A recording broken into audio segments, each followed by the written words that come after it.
Good morning, everyone. I'd like to thank you all for joining us this morning for a very important emergency drought relief hearing. I don't have to tell anybody in this room, and I think just about everybody in the state of California has gotten the word now that we are experiencing the worst drought in California recorded history. And over the last 4 years, we've had record low precipitation, leaving our reservoirs dangerously low, and our snowpack, which we rely on to replenish our water supplies during the summer months, is almost non-existent by most standards. Our water supplies are so low that NASA scientists recently suggested that we will be out of water in the next 2 years. NASA has also informed us that our current dry climate suggests that we could be well experiencing this phenomenon known as a mega drought, which is not unheard of.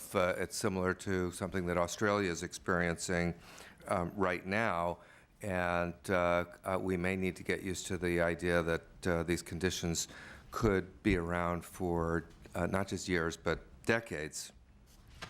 Now, in fairness, some have argued that these perspectives are extreme, and that's possible, but I don't think anybody can dispute at this point in time that our drought has reached a level where it is a crisis for all of us. And across the state, this crisis has manifested itself as farmers having to fallow their land, cattle ranchers losing livestock to starvation and dehydration, farm workers and others who depend on the agricultural industry are unemployed and unable to feed their families.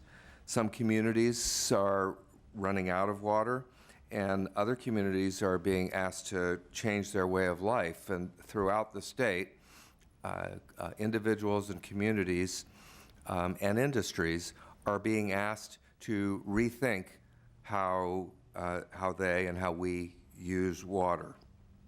In an effort to meet our challenges, here in the Capitol, we have responsibilities on this issue as well. And last February, we accelerated $687.4 million in emergency drought relief funding for water supply and storage infrastructure, groundwater management, and addressing water quality issues. And many of that was particularly in disadvantaged communities. We've also provided emergency funds for water supplies for disadvantaged communities, food assistance, job training, conservation education, and enhanced enforcement actions and penalties for those who have been caught illegally diverting water.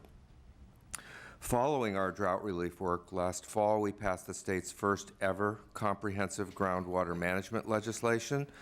A good thing that I think that we've finally gotten to that. And following that success, as we all know, the voters promptly passed a $7.12 billion bond measure that will further help to fund water storage, efficiency, contamination cleanup, and recycling.